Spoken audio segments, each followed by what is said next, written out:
Muling bubuksan ng Senado ang investigasyon ng Blue Ribbon Committee sa flood control scandal. Target nilang ituloy yan simula sa Huwebes, June 4 sa ilalim ng bubuing Blue Ribbon Subcommittee. Sa kanyang Facebook Live, sinabi ni Senate President Alan Peter Cayetano na palalabasin daw nila ang buong katotohanan at hindi lamang iilang katotohanan lamang.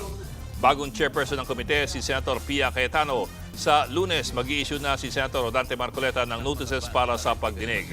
Si Marcoleta ay isa sa mga bagong vice chairman ng Blue Ribbon Committee. Nanawagan naman si SP Cayetano sa minorya na dumalo sa hearing. Sabi ng Ombudsman, meron mastermind. Sabi ni Senator Lacson, walang mastermind. Sabi ni Senator Lacson, ito yung mga dapat hindi imbitahin. Sabi naman ni Senator Marcoleta, ito dapat imbitahin. So I'm inviting the whole public, bantayan niyo Senado. Mga kapatid, Ed Lingaw po, maging maalam at may pakialam sa mga napapanahong balita sa ating bansa.